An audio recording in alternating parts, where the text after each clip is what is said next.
Well, hello everybody and welcome back to episode 73, my Let's Play of Torment Tides of Numenera. I can never say the last word properly. I'm IVATOPIA, by the way. Let's carry on. We're talking to this dude. I'm inside of Tashes? I'm rubbish with the names of these. I keep butchering them, sorry about that. Memories. And I just have a crumbled piece of paper, just uncrumbled to read. So here, let's go. You unfold the compact sent by Sand Knights. The writing is neat, plain, small, and seems to go on in tightly stacked lines. In essence, it is a vow to safeguard the village and towns of the Virgin Wastes from the menace. In Current Village, the knights promise that they will undertake steps to ensure that the killer in Current Village never harm anyone. The killers. Anyone again. Extermination is never mentioned, merely implied. Beneath the Knight Marshal chops are signatures from various burghers, mayors, and elders of towns and villages on the waste. The knights ask nothing in return from them. They signature vow nothing. They merely endorse, justifying whatever the knights undertake. Just trust Kinner.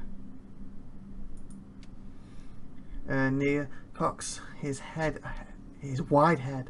Why would I doubt her? He smiles. There was the plan's child, a beautiful boy, wandered too far into the waste and was gone. We all gave him up. But Kinner, he puts his hand on her shoulder. She left that night with a knife and a lamp and a rope. Just said, I'll bring him back. Hardly spoke back then, our Kinner. She sighed. Made things easier. Week later she comes back, the boy riding her shoulders, a string of heads, whatever, dragging behind her. Bunch of heads, I can remember. He fixes his blind eyes upon you. When she speaks, I trust. But even if Parallel ever sets land aside for us, we can't just leave. It's not so simple. Plans people can't understand. Is it that we can't understand? For a long moment, Niga turns his blind gaze back and forth between you and Magan. What it means to be a hell person, he says at least. What it's like to wrap yourself in chains every day, he sighs. But maybe I'm an old fool. You're not the Kinner who left. And you stranger, he trails off. You're soldiers. Maybe you started to understand what it's like to hold yourself back. Maga answers it sharp. Nigger, all my life I've had to restrain myself, but not in the military. It's freedom, nigger. The freedom of knowing that what you're doing is right, and so you don't need to hold back. The old man shrugs. Then I was right. You can't understand. Have you ever even seen anyone other than this village? Anyone other than this village is not exactly paradise. No, Niga answers. No, it's not paradise. And no, I've never left. As I said, it's not so simple. He scratches at his chin and seems about to say more, then checks himself. After a moment he does speak, but it seems as if he has changed the subject. Years ago, a peddler passed through the Corallan village, selling moving pictures of cities. He had seen the teeming harbour of Cypress Cliffs, the spires of whatever, the glittering oasis of Melajulus, butchering these names.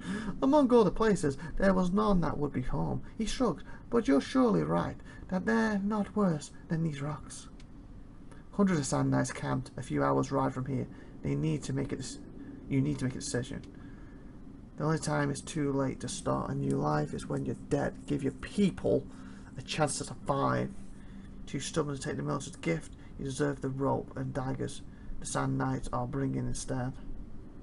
Persuasion. Not brilliant. Success. Not slowly. You're right, of course. Even if you got the manners of a Morrigan marauder. After a minute he turns his blind eye to Morrigan. But we can't go without the jank. Ch-ch-ch-ching! The what, Morrigan asks? Up the hill, behind the gate. The cave has been sealed for generations. Inside it is the jank. It's what helps us keep our worst instincts inside. If we leave its song, worst instinct. He trails off, gesturing to the pyro outside. After a pause, he leans in, whispers in Morrigan's ear. Now, he says, you're alone on the plains. People know how to open the gate. Okay. Hopefully I don't need this again, because these are up here too, so I kind of like to use some of these, just saying. You work your way up the Terratas hillside, leaving Niga to make his case to his people. In the distance, you see that the Sand Knights are on the move, riding hard towards, probably going to use the fact the Knights, village. Niga will need to make his case to them. To maybe Taz rips it from her mind because she's about to get captured, and they can read your mind, so they couldn't find the location of it. Maybe. When you arrive at the cave and its huge ancient gateway, Marcus shakes her head. For years I wondered about this, she says. The hill people tell a fable that the first men and women came out of here. They said the gate would only open when it was time for people to disappear, she shrugs. One way to keep kids from poking around and disturbing the jank, I guess. Something she said stirs your mind and your memories jingle like a wind chime. Exactly are these hill people, Marker. Try to dredge up the memory that is troubling you. Great. Ah, no God. At least I got success again, but if I need anything else, I'm screwed. At once, a glaring light shines over your mission. As painful as it's revealing, you're not here to help Panjareka save Current Village. You're here to help Panja destroy it. God. She knew the village's secret, knew about the Jank. Most importantly, she knew the Sand Knights would come, knew about their compact. Their plan isn't to take the villagers out of the Knight's way. In fact, it depends on causing the very battle Marco promised would be averted.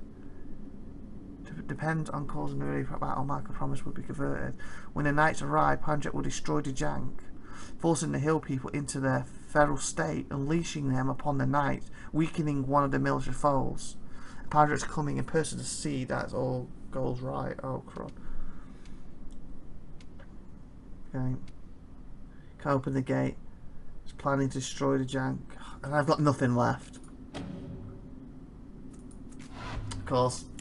The important part, I don't have any for it. She, unpersuaded, looks at you with contempt. Do you even understand what Coran Villages means to me? What the military means? Yeah, and you're going to destroy it. Without waiting for an answer, she just disarms the locks, opens the gate and hurls in. You follow. Inside is no cave tunnel, rather it's a smooth hallway made of greenish photo cement. Under its glow, you and Marco take on the look of the unburied dead. There seems to be no sign of passages. No chamber is just a single path that curls ever inward. Always inward, never outward. Always inward, always spinning, spinning. That's made up of, well, it reminded me of something from Simpsons.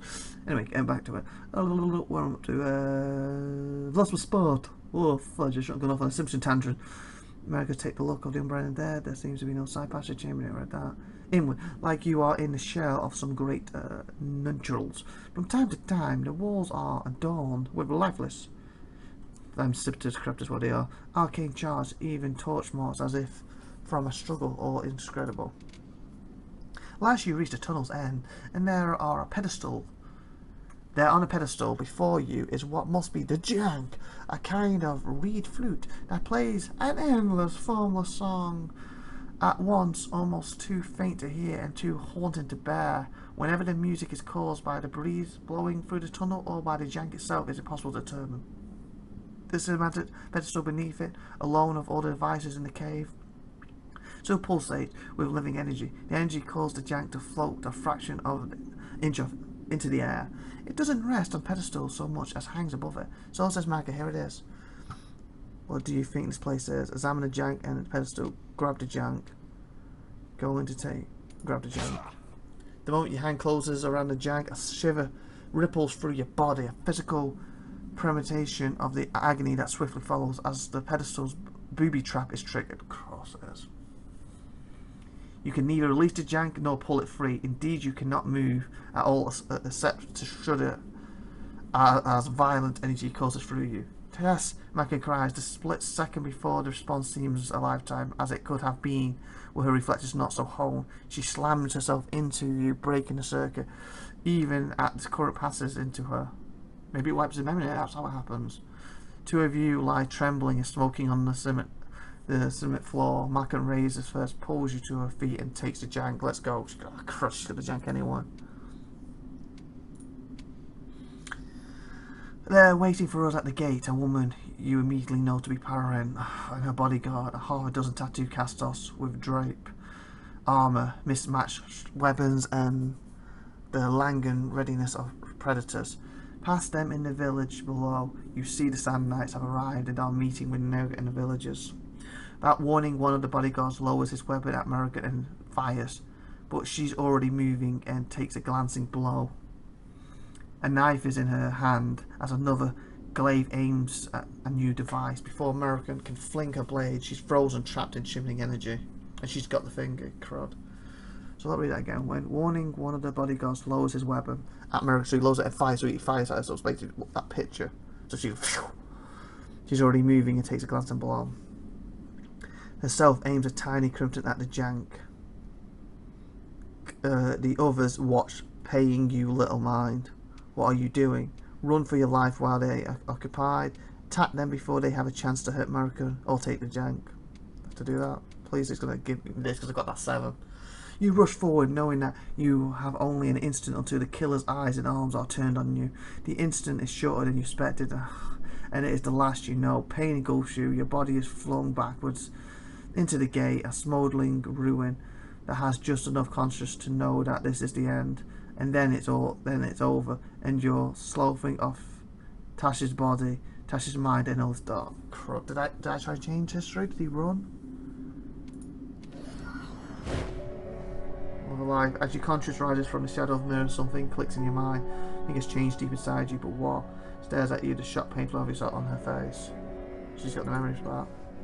But what did you do? Tash cutting me. I see the holes in my mind. I remember him forcing me to the ground, tearing up my history with his tides. But I have other memories now. They're real. Tash didn't do it. I saw him shot with an energy bolt. He was dead. He couldn't violate me. But he did try, didn't he? She holds her head in her hands, shaking, her voice becoming thick. The two strands of memory. This is pulling me apart. Right, so maybe I should have ran. She looks up at you, tears streaming down her cheeks. No, it's pulling me back together. I remember now. The hole it's almost gone. Okay, good. So maybe I did the right thing then. You changed reality. You changed it. She stands drying her tears with her... I changed it? I didn't have an option to violate you, as you said. I don't know if you meant to do that, but you've done more than your part of the deal. You asked about the resistance chamber. I know it. Master, the guy you want, he can fix anything. He might have even helped design the chamber you're talking about. Your best bet is to look for him in the cast-off sanctuary. Mal Arust. Let's go sanctuary. Where can I find Mal Arust? Let's go central.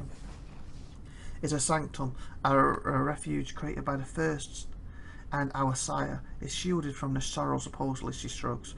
Our siblings like to hide there until they can't stand each other's company anymore. Great, where can I find Mal Arust?